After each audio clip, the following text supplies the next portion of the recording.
You're listening to GotTechED the Podcast with your hosts, Eric Geis and Nick Johnson.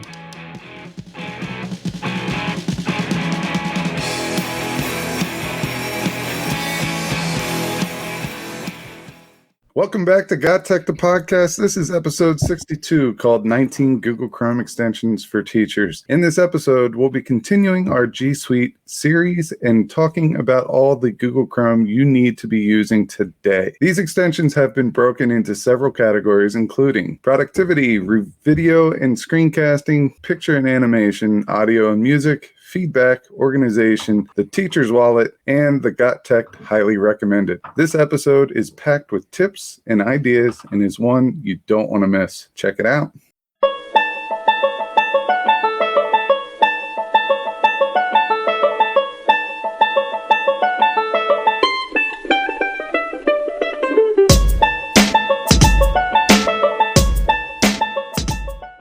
Wow, I can't believe it. Episode 62. It's a gigantic number. I can still remember back to the days when we were impressed after 22 episodes. It's just crazy and extra exciting. This is really our first multi-episode series. This is, I think, the fourth out of 5 in our GSuite series, if you haven't been following along. Guys, how you doing over there? And what do you think about this this series we've been putting together so far? I'm doing well. I'm enjoying what we're doing. I think this is right in our wheelhouse. I think we like to explore new extensions. So this one thing about this episode is we try to pick ones that you haven't heard of. We're trying to explore new extensions because we've done a couple of extension episodes before, and we do still stand by most of those extensions. I know that there's a couple that are no longer with us, but this is one that we went out there and we tried to find some that people may not know about, or they're new to us and we haven't brought them on the show before. So that's pretty cool. And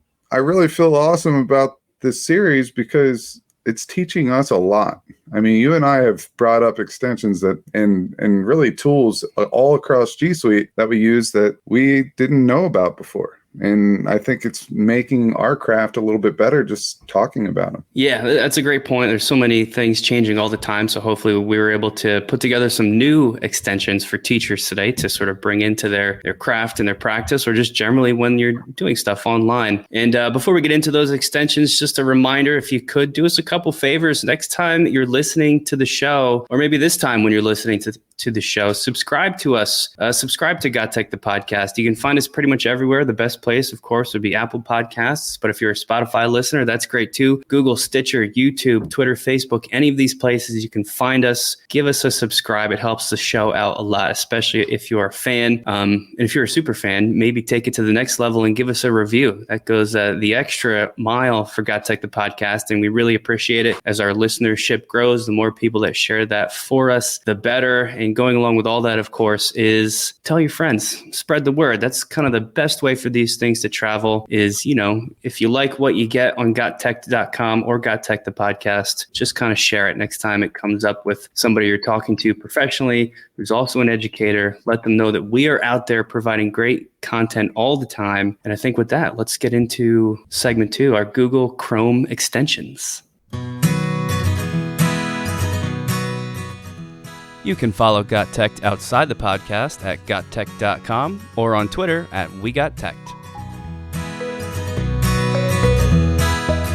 Yeah, Google Chrome extensions. Before we do that, this is a rarity. We both have hats on. I just noticed this. I've seen you wear a hat before, but I have a hat today. Usually I get a haircut every 2 weeks. It's been 3 months now, maybe 3.5 months. So I'm doing the respectful thing and covering up, what should be covered up right now, which is my hair, because it's ridiculous. It's clown hair. What's your excuse, Nick? Same thing? Yeah, I call it the COVID hair. I haven't had hair this long since I was in high school, and I'm trying to figure out what to do with it.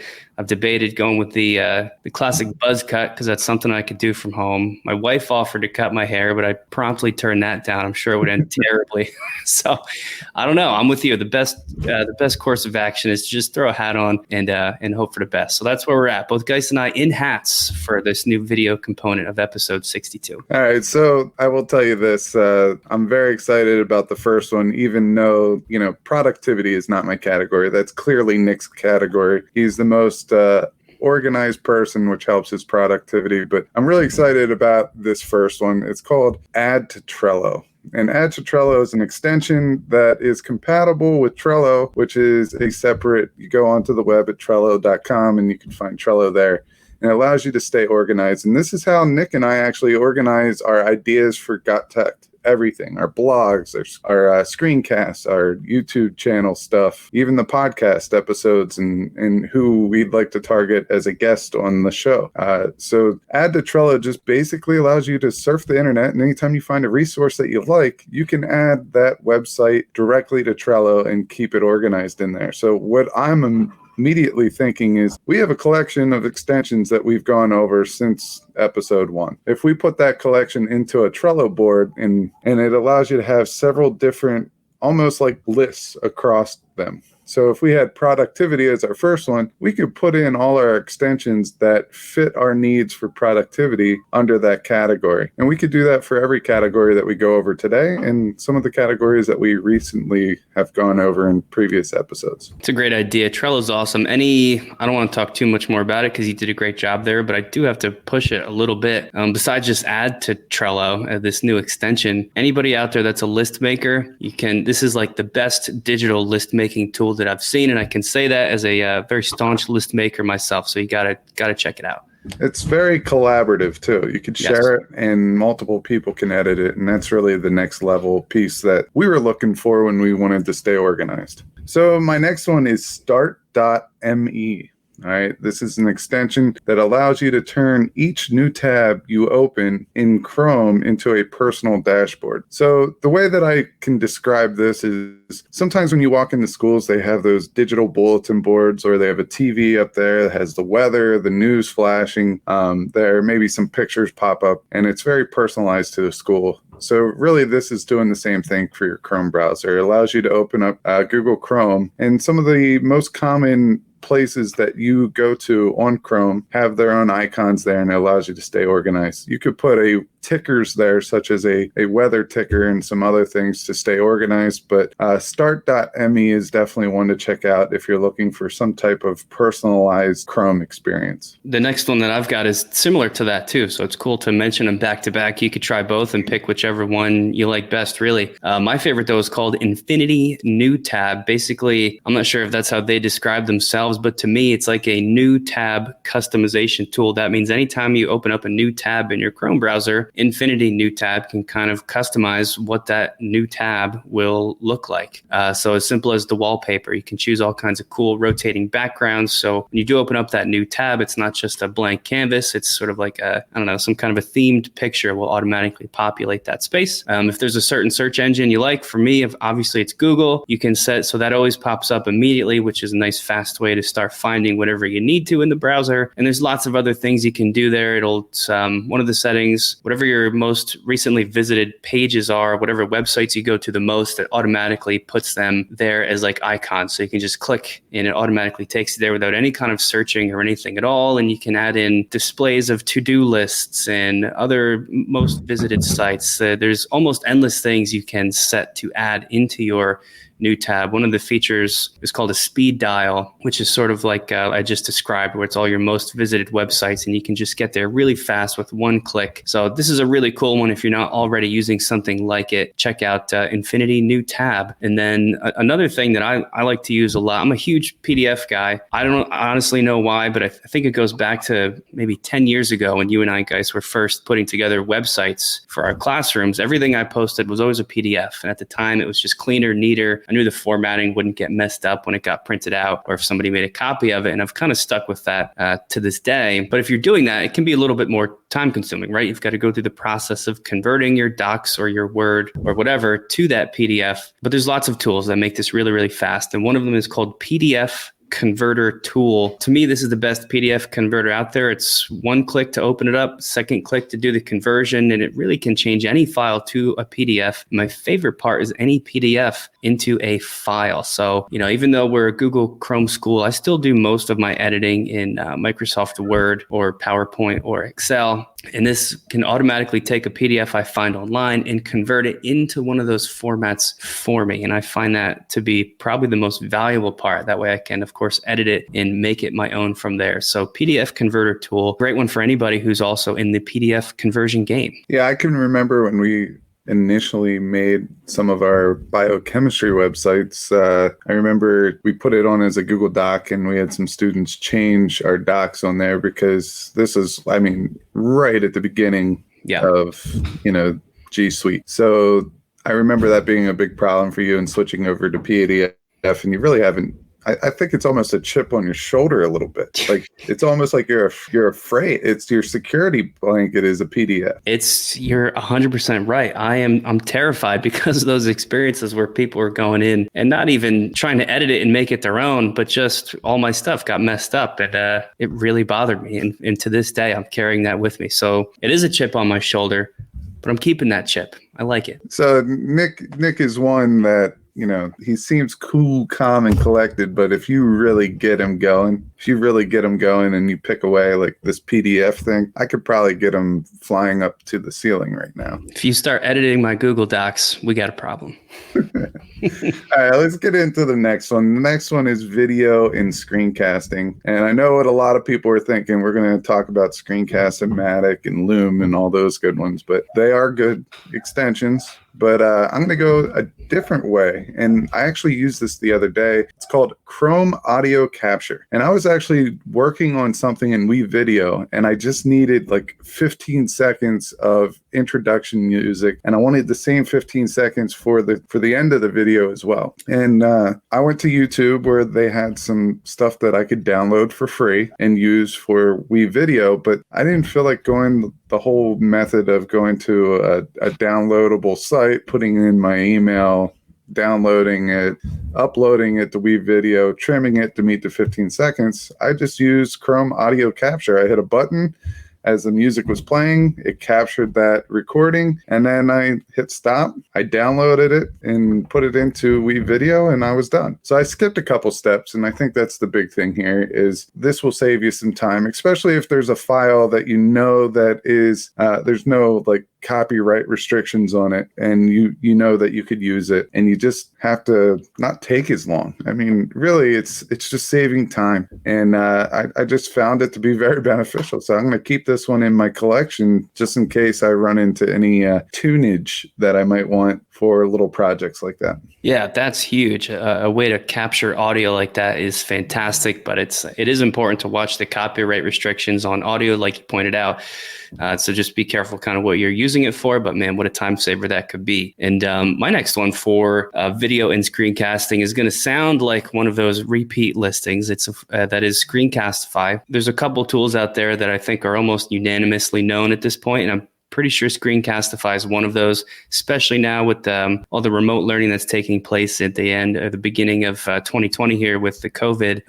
It's how a lot of teachers are sharing content or providing feedback. There's a lot of stuff you can do with it, right? But the reason I brought it up is because Screencastify has a new feature that I think makes it worth mentioning in our list of new extensions here today, and that is Screencastify Submit. Screencastify Submit, if you haven't heard about it yet, it's a place where you essentially create a link or a special page through Screencastify that allows your students to really quickly and easily submit a video that they make to you. So typically how you would collect student videos, if you were having them record themselves making a screencast, is they download the extension, they'd use it to record whatever you ask them to do, whatever the project or the assignment is. And then probably like you would do with Screencastify is they'd share with you the link to the video they just made. Screencastify, all sort of Google embedded, right? So everything is in their Google Drive. So they just share the link with you, and then you can watch their video via that link. Super easy. Screencastify Submit makes that even easier because now whatever video they create for your assignment automatically gets pushed to one location, almost like Flipgrid style, where there's a page where it goes. It's not sort of with a different idea in mind than Flipgrid, but that's what it reminds me of. So all their videos sort of get automatically submitted to this one spot. So you don't have to worry about them, recording the video with Screencastify, but then sharing it with whatever your learning management system is, whether you've got Schoology or OnCourse. There's a ton of them out there, right?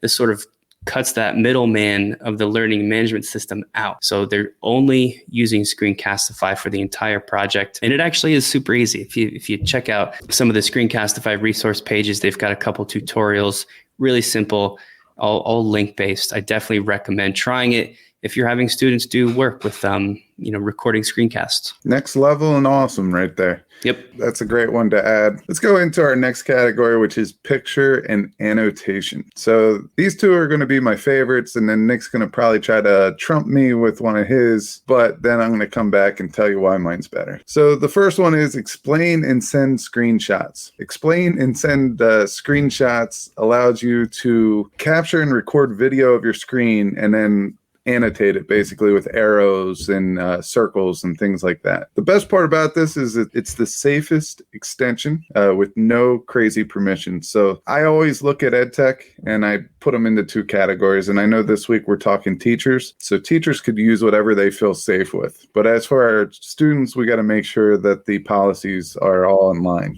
And the privacy policies are all online. So this one doesn't have them sign in, and there's no crazy permissions to access, anything. So it's super safe. It's a quick and clean interface. You can take screenshots, draw arrows, circles, record a video, and even speak into the mic. So it's very safe, and it does one thing and it does that thing well. That's my first one. The second one, I even like even more because when I take screenshots, I usually use the snipping tool. All right. But where the snipping tool comes up a little bit short is if you're copying something, if you're trying to take a snippet of something that is larger than your screen, so you have to scroll down, you often have to take two different snippets and it just makes it look terrible. Well, with one click full page screenshot, which is a mouthful, you can take screenshots of the entire website in one click. There's no sign up. So once again, keeping everything safe, and it's super easy and fast. So you just click a button and you watch it do its thing, and it takes a screenshot of the whole page for you. Now, once again, there's something that I have to throw out there. If you want to pay for it, then you'd be able to crop that image. But I don't see this as a problem because you could easily throw it into any of the Google apps, such as Slides or Drawings, and you could crop it from there. So I don't see that being a big issue, but that is something that you have to be aware of. So get the free version, try it out, do a screenshot of the whole page, put it into Google Slides, crop it, and you're off to the races. You're ready to go. Yeah, that full web page screenshot is huge. I've used it many different times if you're trying to, capture something that you can't view all at once on your screen. This is the answer to that for sure. So I love that one. Here's why I think mine is better. It's our third, I guess, sort of screenshot tool here. It's called Awesome Screenshot. It says it all right in the name. So right off the bat, it seems better to me. It does all the things yours did, which is full page screenshots with one gigantic step ahead. And that is it also has a screen recorder for screencasting. So talk about adding in a different new screencasting tool beyond your typical Screencastify's, Loom's, Screencast-O-Matic. Now, the tool that you're using to take screenshots and screen caps with, you can also use to make your screencasts. This is really, really awesome. And it actually works pretty well. If you're not worried about all kinds of crazy editing, like you might be able to do a Screencast-O-Matic, Awesome Screenshot is a great, simple way to do it. You can capture all or part of any web page. Once you've got that capture, add in your annotations, comments. If there's certain things you need to blur out, a lot of the times I'll blur out, the address bar or whatever if I don't want the students to be able to see exactly what page I'm at or to sort of replicate that. You can blur out all those things. Here's another feather in its cap. It is the most highly rated screen capture tool on Chrome, over 2 million users. And I think a lot of that is because of that screen recorder tool that sort of comes along with it. So Awesome Screenshot's the one for me. I'm not sure why you think one of yours is better than that. You said you're going to come back with some kind of an argument there. My only argument is that both of mine had something in there about privacy and safety of students. And I put those type of tools above anything else. So I'm not knocking Awesome Screenshot. I think it is awesome, and I think it's great for teachers to use, but I just like the fact that mine comes out and says that their privacy policies are up to par, and I don't have to go into their privacy policies and have to find that information. So yeah. I mean, that's true, right? Because if the privacy policies aren't there, maybe then your students won't even be allowed to use it. So that is a pretty important one, but you can check out all three of those to see which ones might work best for you. Our next segment here is on audio and music tools, and this is maybe not so much for your classroom, although you might find a creative way to use it for that. This one's more just for your own personal life. It's, most of us at least are working from home now, teaching from home, providing that remote instruction. So it's kind of strange. You're working and doing, you're educating in the same place where you wake up and get ready and eat breakfast and cook dinner and watch TV at night, all within the same small boundary. It kind of gets monotonous. So any way you can break that up and keep your sanity, it's worth it to me. So there's a tool I've been using called TuneU Radio. With TuneU Radio, you can listen to thousands of worldwide high-quality radio stations. I like it because you're doing it right through your computer, which you've got up all the time anyway. So why not use this extension to provide some music to yourself that's different? The reason I like it, and I am a Spotify user for music a lot of the times too, but what it provides me beyond that is the worldwide component. You can listen to radio stations from countries literally around the world, and you can hear some really strange stuff. And if you're trying to change up your environment and spice things up, this is definitely a way to do it. You can browse by genres, you can discover new radios, and it sort of selects your favorite stations as well once you sort of get some listening habits down there. So TuneU Radio, it's a pretty cool one. Yeah, I mean, music is a huge part of a lot of people's lives. So to make it very easy for you to bring into your Google Chrome, browser, that's fantastic. All right, so the next category is one of my most important categories in teaching. I will put it up there as number one when it comes to learning, and that is feedback. We've gone over several different feedback extensions in the past, and I encourage you to go back to some of our previous episodes. But today, really, we're going to get one in this section, and it's kind of a creative way of using it as a feedback tool. This one is called Giphy for Chrome, and really, that's just a big library of all the GIFs that are out there that you can find on the Chrome browser when you do a GIF search, and it allows them to be right there, and then you can add them to emails or attach them to Google Docs or something like that as feedback. So if you have Carlton dancing because the kid did an amazing job on their project, I see that as a fun way to provide feedback to your students. More of a personalized approach to it. Yeah, I love Giphy. It's definitely there might be a bigger database out there, but I would doubt it because it just is the spot where so many of the newly created GIFs sort of get added, and lots of other GIF creation extensions will automatically dump their GIFs to Giphy as the storehouse for them. So it's a really cool one to use. And my next one, I mentioned earlier,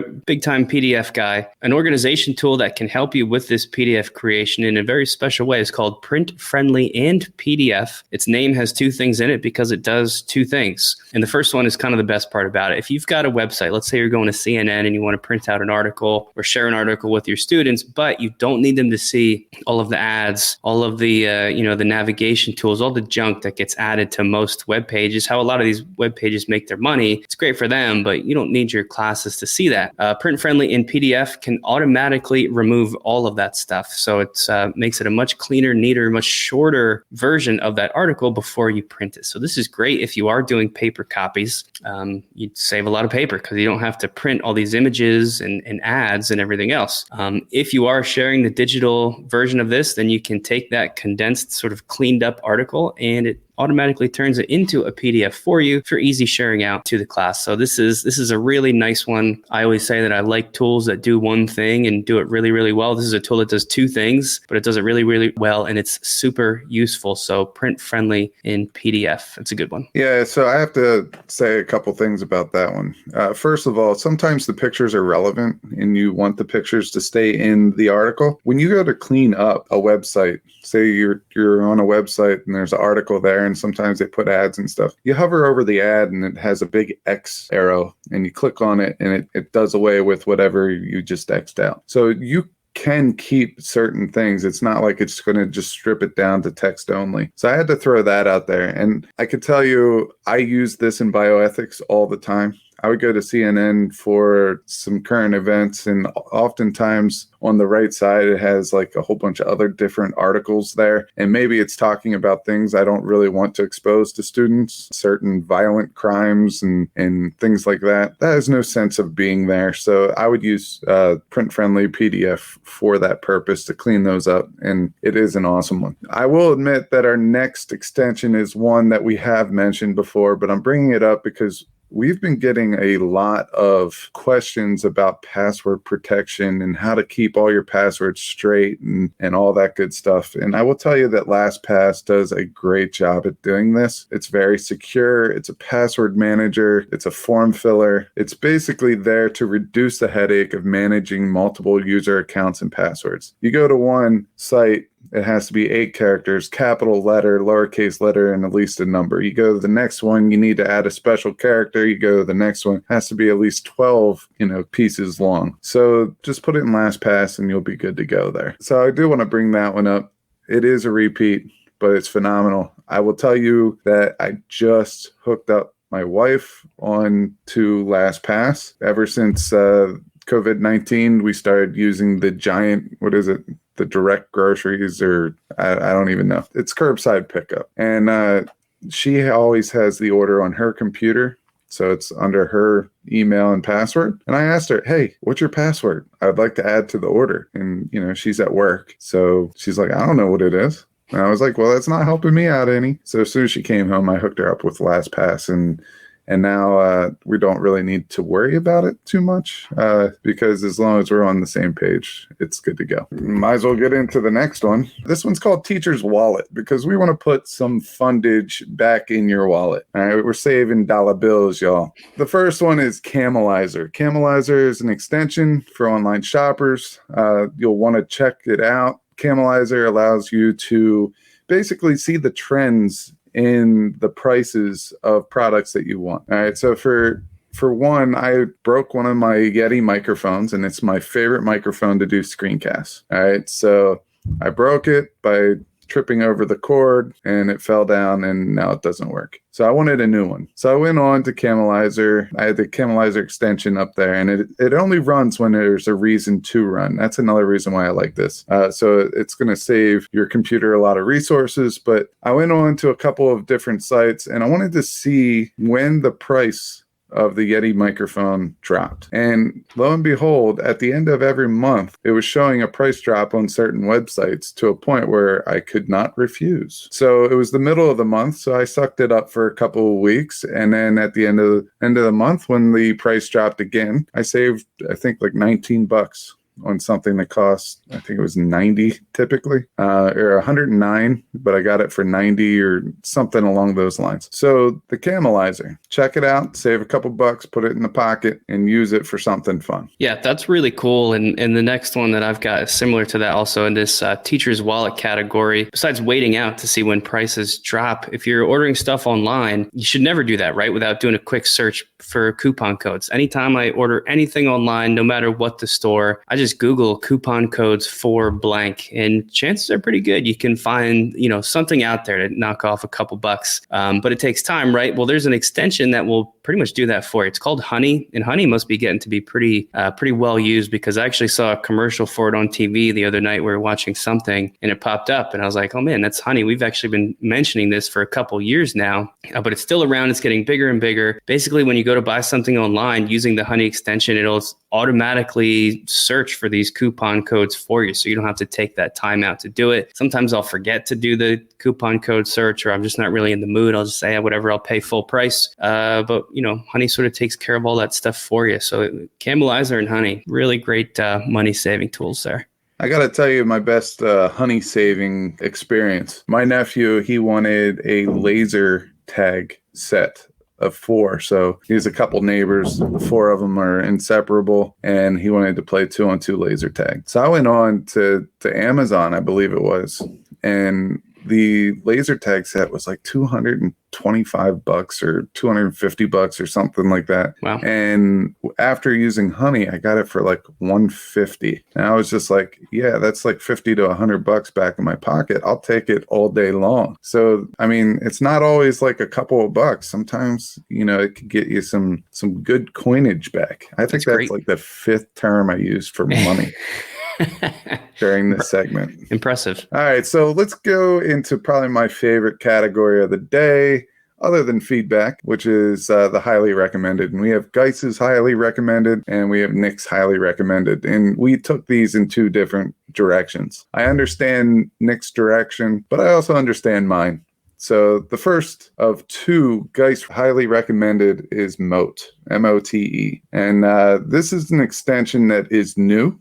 This extension is fantastic, and it allows you to provide personalized feedback to your students. All right, so you can use this in Google Docs, Slides, and Sheets. And what you do is you add a comment.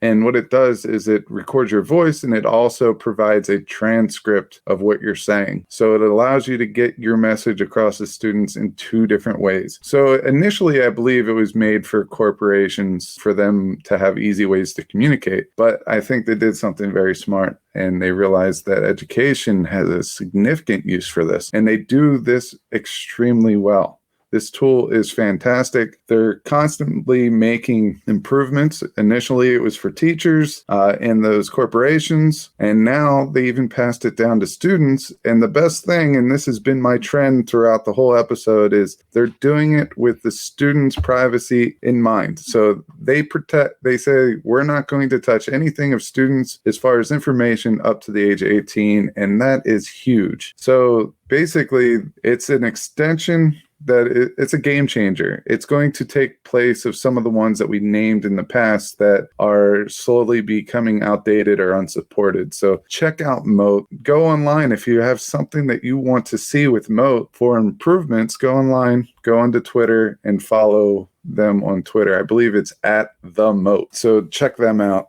That is my first one. Fantastic for feedback. The second one is called Panic Button, and I'm kind of telling this one for 2 reasons. One, because it is kind of cool. I remember I needed something like this. I'm a big fantasy baseball guy. I love statistics. I love fantasy baseball. And my wife would catch me on my phone or on my computer when I'm saying I'm really working, but I kind of have the fantasy sports in the background. A panic button allows you to hit one button, and it will temporarily get rid of everything that's on your screen.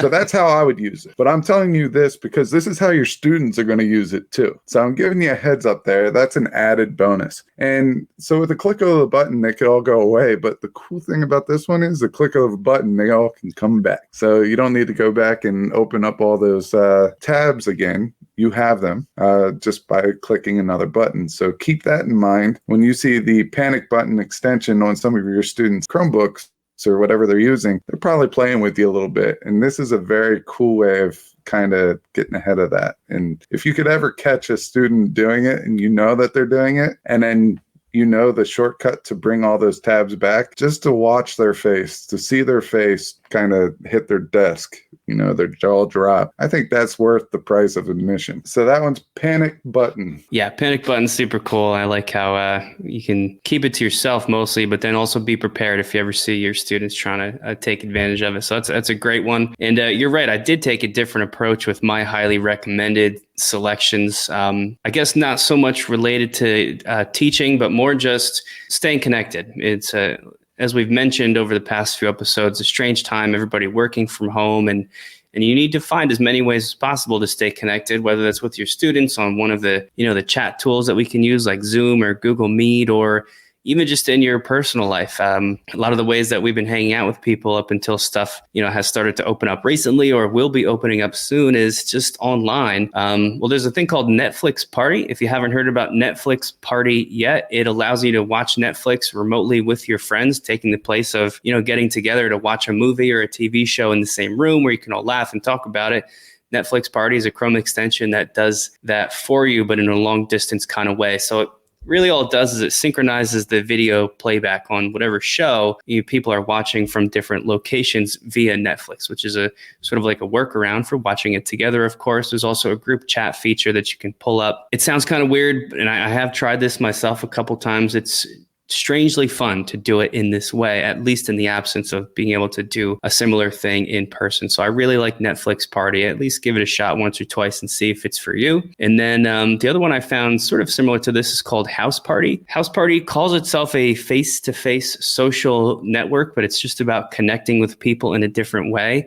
So if you can imagine, maybe you're browsing online, doing something on Chrome. If you have House Party, it will let you know if you have friends that you've selected who are also doing the same thing. And if they are also using House Party, it will tell you that when and if they are online, so that you can quickly sort of open up a chat or a video chat if you want and talk to them. And it tells you kind of who's online, who's not, while you're doing other things, so you can sort of keep track of people. And again, it's not a replacement for seeing people and chatting in person, but kind of a fun way to make some of those connections that you can't make like you used to when you're going to work every day and sort of had this increased freedom. So hopefully those two things will help your personal life stay intact a little bit. Netflix Party and House Party, check both of them out. Yeah, House Party is awesome. I've used this with our family a lot.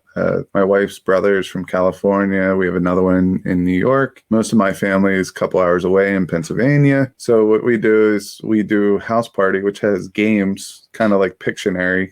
It's not called Pictionary. It's called like Avocado and something else, but they have these names for them. And there's one like Apples to Apples that you can play and keep score and stuff like that. And while you're FaceTiming basically during the whole thing. So that's pretty cool. We also have been playing Catan online, which is awesome. That's a great game. And the last one that we've been doing is Categories, and those are on different sites. But I mean, I don't think I like this way of communicating with people that we don't see every day. We FaceTime with my brother-in-law like once every 2 weeks, regularly, or now we can do this much more often and have a little fun doing it. So I really like both of those two. I think especially in the time that we're in right now, I think they're majorly a relevant piece of technology that we can use to kind of keep everyone's spirits high and everything like that. Yeah, really super important. And that's also it for episode 62, our teacher extension selections for Google Chrome. Remember,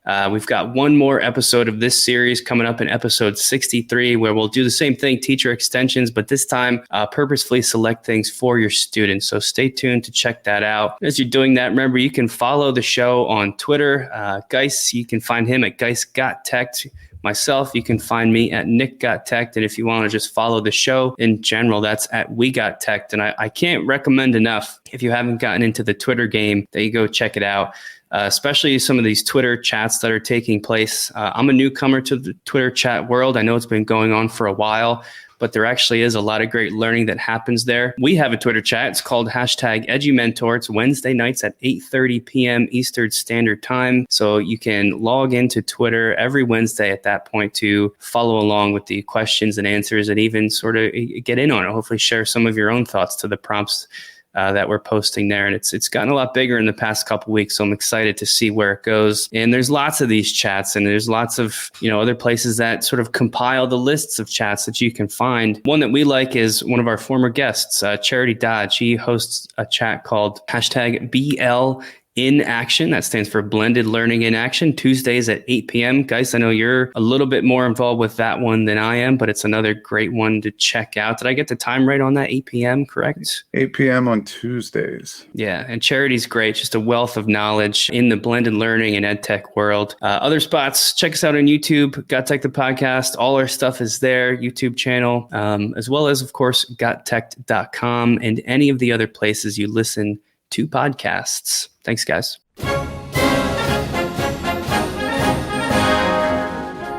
Thanks for listening to GotTech the Podcast. Remember to subscribe to our show and follow us at WeGotTech on Twitter so you can stay up to date with the latest episode releases, blog posts, product reviews, and PD announcements. You can also follow Geis and I individually at GeisGotTech and at NickGotTech on Twitter or on Instagram at NickGotTech. Finally, remember to check out our website, GotTechED.com, where we post all our episodes, articles, and resources available to you for free. Until next time.